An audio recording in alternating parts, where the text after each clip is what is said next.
Greetings, everybody. Nikki Brown here. No matter where you are and what part of the world you are in, I hope that you are having a good day. So, I want to talk about staying in abusive relationships, whether it be verbal abuse or physical abuse, or even mental and emotional abuse. It's not easy to stay in an abusive relationship, and I know for myself personally, and I'm just getting right into it, as you can see. Um, my grandmother stayed with my grandfather for 25 years, and she said that he was abusive. So for me, that taught me not to stay that long. Also, my great grandmother was in a marriage where she was abused and she left. I didn't know that until I was older, and come to find out, my great grandfather, who I thought was my great grandfather, was actually my great grandmother's second husband. But he treated me no different than, as if he were my biological great grandfather. So I didn't know any different until, again, had long since um, transitioned, and I was a lot older. So again, it taught me though to not stay so long. Like, if you're in a situation and you don't want to deal with the things that are being said or done, then it's best to leave sooner than later. And I know that that's not easy for some people, especially if you have a child with this person. A lot of a lot of people think that once you're married and or have a child with someone that you should stay, or that you're supposed to stay. But if it's not a good situation, it's a personal choice as to whether or not you stay. And I know some people think, like, of course, there are some people who are of the Kevin Samuels mindset that once a woman has a child, she's pretty much washed up and she'll never find anybody. But that's not necessarily true. I personally know a woman who had at least 7 or 8 kids and she got married. And they were by different men. So you never know. It really all depends on that man and what she brings to the table for him, because it is a personal preference. He may find that she adds something of value to his life. And this may not work for everybody, because you also have those men on the other end of the spectrum who would say, I don't want to take care of somebody else's child. But they will still date a single woman, and I think that that's unfair, because if you know that you don't want to deal with someone else's child, then why are you dating that woman? And if you decide to date that woman, I feel as if you should treat her children just like your own. And I think the same thing for women who become stepmoms. Although this may not be your biological child, I don't think that you should be mean or treat you know, this child any different because you didn't give birth to this child, because the child is innocent and the child didn't ask for the situation to take place. It's just a matter of circumstance. So, taking it out on the kid, I really think that that's a lack of integrity, a lack of respect. um, and personally, I feel like the person you're attached to should make the decision to either put you in check or maybe walk away from that situation. But that's just my personal opinion. And I, not necessarily condoning people leaving their situations or leaving their marriages or their relationships or whatever they have going on. But at the same time, if being abused is not adding to your life, I'm not sure why the decision to stay is. Because we've long since gone out of those old fashioned morals and values. And even if someone in your family doesn't like it, um, what about you? What about how it's hurting you or affecting you, or even hurting the kids and affecting the kids? Because they have to see this, they have to listen to this, and they know you're not happy. Sometimes they may even see, you know, you crying or getting mad and upset, male or female, because it does happen on both sides. But the purpose of me doing this video is Again, I understand that there are some men who are of the Kevin Samuels mindset, but there are some who are not of the Kevin Samuels mindset, and it really depends on that woman, and again, what value she brings to the table for that man. So just because you had kids, you're divorced. So what if this woman, had kids by the same person she was married, and the father of her children um, passes away? So that means that she's just not supposed to experience love again, um, because he transitioned. That doesn't make sense to me. Or they could be divorced. But again, all her children could be by the same man. And just like now, they had their issues, but in terms of raising Trey, I think Jada, Will, and Cherie did a really good job. They all co parented. So we do have good examples, and not just celebrity examples, because I do know people personally who are great co parents. Um, all parties involved have to be mature enough to handle this. But it does happen, especially if, the two parents, the two biological parents, don't want to be in that type of connection with the opposite spouse, and you have this one in the middle who feels comfortable and secure. They're not, fearful that anything will happen. Maybe the man or the woman is always, they're always around each other at the same time, so there's never a time where he's like, oh well, I had to go see my kids at 2 o'clock in the morning, or where she's like, oh, he just came by to see the kids and she's not answering her phone all night. Um, because again, it can go both ways. But the mindset shouldn't be, well, I have to stay because I won't be able to get anybody else, or I won't be able to find anybody else. Now, I do understand if you have girls, you might not want to have men around your child, but um, maybe you can find a babysitter and you just have date nights and, times when you go out or you go to his house if you don't want him to meet your children. Um, and with meeting the children, it really all depends on the person. I would say when you're serious, when this person shows up for you, um, and really let you know that he or she really wants to be there, I think that's a great time to introduce him or her to your children. Prior to that, if you're just kind of having fun with this person, I don't really think that it's necessary. But some people want to do introduce everybody so you know who this person is, and I get that because we do live in that type of society. But I don't think that, maybe if one of your friends, or even another relative knows, okay, this is this person's name or license plate number or whatever, to feel safe, I think that that's fine. But not necessarily introducing this person to your children. And it really doesn't matter if it's a male or female. People do, if somebody's going to do something to your kid, it may not make a difference if it's a boy or a girl. A lot of times we just want to protect our girls, but we need to protect our boys too because they get violated as well.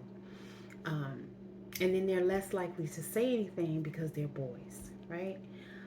So I can understand not wanting to date because you don't want to have a man or even a woman around your kids. However, you can still date, find a babysitter, and still go out and enjoy some of your, even if it's just once a month or once every couple months. It doesn't have to be like every weekend that you're doing this.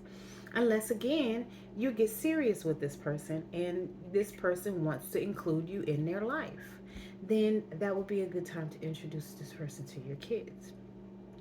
Of course, either way, you just need to pay attention. I'm not saying that you should leave this person alone with your kids, especially if this is a young child. And if you do leave this person alone with your kid should also understand, okay, this is the boundary. And if this person crosses the boundary, you need to let me know, and don't let this person tell you that, something will happen to me if you don't tell me. You need to tell me. So you need to make that clear to your child or your kids. And I think that is a good way to handle it. Okay, again, not everybody is of that Kevin Samuels mindset, but some people are. Oh, I don't want to raise somebody else's kid, and I get that. But Also, I feel like to have integrity and respect, you should let that be known and not still continue to date this person knowing that you don't want to deal with their kids. I was watching one of the reality shows and the woman kept saying she didn't want to deal with the child, and it's like, well, this is a package deal. So if you're going to get married, he comes along. Um, so if you don't want to deal with this person's child, then you don't need to get married to this person. And I think it's unfair to get married to someone and then treat the child, badly. I don't think that that's right when you can easily go to someone else. There are men, although a lot of people, and women, a lot of people say, oh, well, it's almost impossible to find somebody with no kids. I don't think so. I know a lot. I know quite a few men, more men than women, but I know quite a few men and some women who never had kids. And I'm not talking about just a couple, I'm quite a few. And some of them are in their 40s and 50s because they've never felt like they met that right person. Not because they couldn't have kids, they just felt like the opportunity didn't present itself with the right person. There are older women who've had kids, they wanted to get married. They're of that mindset that you shouldn't have children unless you're married. And so because the opportunity didn't present itself for them to get married, they just didn't have the kids. Same thing with men. I know one guy, by the time he got married, he was already almost 50 years old, so he didn't really want to, she was too. So most people feel like after a certain age, they can't have kids or they don't want to have kids. That doesn't mean the body can't produce children, though, because your body can still produce children, male or female. Some people even think after menopause they can't have. That's not true. A woman can still have kids, and there have been confirmed cases of women having kids during or even after menopause. It happens. It has happened. Um, but especially in your 40s, unless you've had some type of procedure done, your body can still have kids. But again, the mindset is, oh, well, I'm too old. People think they're old and they shouldn't or they can't have kids. But I don't know. If you're over 50 and that's been something that you've wanted to do and you finally meet somebody, because some women, they're not getting married until they're in their 50s. I know quite a few women who didn't get married until they were over 50. And again, they waited because the opportunity didn't present itself for them to be married.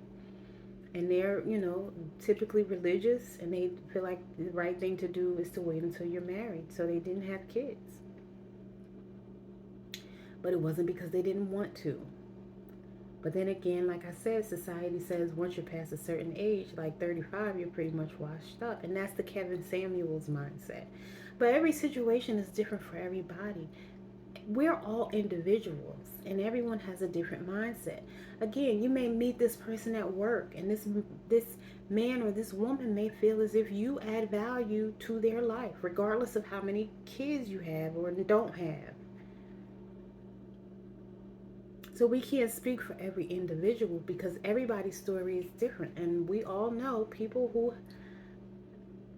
had multiple kids, whether it was by the same person or different, who are in relationships, who are married. So it's not like this is not going on. And, a high value man or even a high value woman, everyone's perspective is different of that because some people feel like it's just about money, but it's really not just about money. There's way more to that being a high value man or woman than just money. Because really, look how many rich people, decide they don't want to be here anymore. Right? Because there's more to it than that, because even once you get the money, then you still. I was watching mm, I can't think of his name right now, but I just stumbled across him recently, and I can't think of his last name. But anyway, um, he was saying he had the multi-million-dollar businesses, but then he had to look around like, well, who am I though? Because without the money, you have the money. Okay, let's say you become rich, right? Then what? What do you buy everything that you felt like you wanted to buy, and then what? That doesn't make you happy. Who are you? How are you on the inside? How do you feel? What are your thoughts like? Because obviously, like I said, the millionaires who decide they don't want to be here anymore, although they had the money, there was still something inside of them that was off balance. It did not make them whole or complete. It didn't make them love themselves. Do you love yourself without conditions? And if you do, what does that look like? Right? So you're not worthless or less than because you have multiple kids or one kid. There is still somebody out there who may love you and that you can grow old with. But if you decide to stay in an abusive relationship, again, it's a personal choice. But whether it's verbal abuse, mental abuse, emotional abuse, or physical abuse, or even financial abuse, right? Because that is a thing as well. I think you should really think about your choices and how it's affecting your children or other people around you. Because then are you going to work every day complaining about this person? I remember when I was working as a server, and this woman, she was married to a pastor, and he was mean. I'm telling you, he was so mean.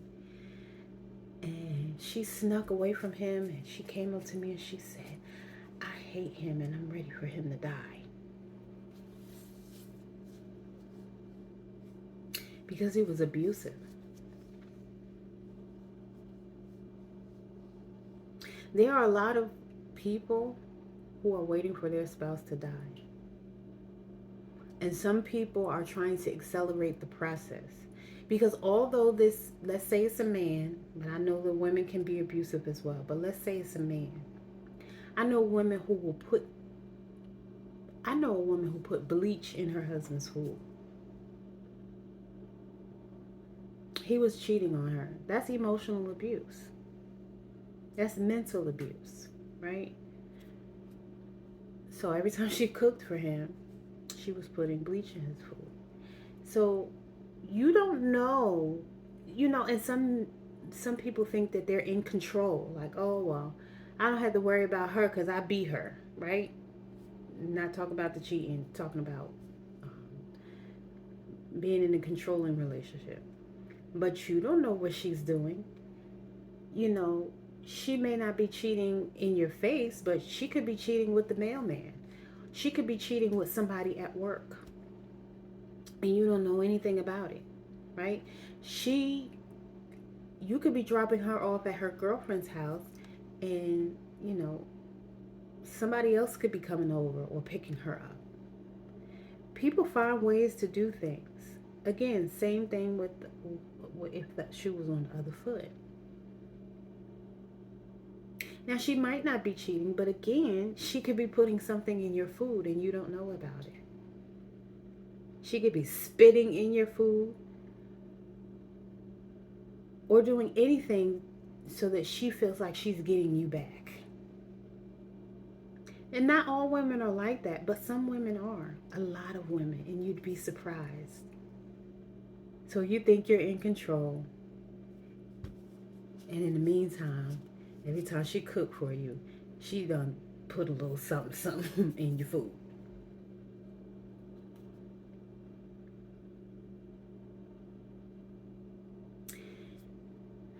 It happens. Or you might be wondering why your sweater's itchy. Or you might be wondering why anything. Your favorite something is missing. You never know what a person might do. And yeah, they may be afraid, but that doesn't mean they won't do something to get you back. But I just say, I don't know. Again, the lesson that I learned was not to stay for 25 years. And that's not judgment or criticism, but when I was in an abusive relationship, I knew that it wasn't going to work for me, so I left. And it really didn't become abusive until on the back end. Um, well, I shouldn't say that. It was. It had started to get abusive after I had my son. So, um, it took me about good 10 months or so, 10, 11 months. So what happened is this person was cheating, and I just started to accept it. Like, okay. But I stopped having relations with him. He didn't notice. He didn't think anything of it, right? He just figured I was going to stay. So when he would come home, because he would spend the night out, so he would come home in the mornings, and I would say, oh, did you have a good night? Did you enjoy yourself? Probably, just thinking I'm just crazy or stupid. But that was my process. That was part of my process. This doesn't bother me anymore. I don't care what you do. I'm planning my exit strategy. And then this person was incarcerated, ended up getting incarcerated because of one of the women, right? Ended up being incarcerated for 9 months, right? So that gave me time to get over this person. And towards the end of it, his mom was like, oh, you should start seeing somebody else. You're always in the house. Because I was of that same mindset. I can't date anybody, blah, blah, blah. But then when she was like, you need to date, I was like, okay. But I only believe in being with one person at a time. So once I was done with him, that was it. And he was surprised.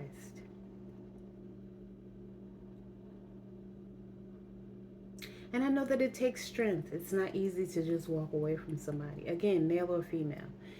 That's not the easiest thing to do. And this is not what I'm suggesting, that you break up a happy home. But if it's not happy anyway, again, the kids can sense this. Even if you call yourself not arguing or being slapped in front of the kids know that you're not happy. And then they grow up to repeat the same behaviors. And that's what happens. So that is my advice. Or not really advice. I just kind of was sharing my story. And telling you what that looks like for me. Because again, there is somebody who will love you. And it doesn't necessarily mean that you won't get. Now, there are other things that's going on that, could make that challenging.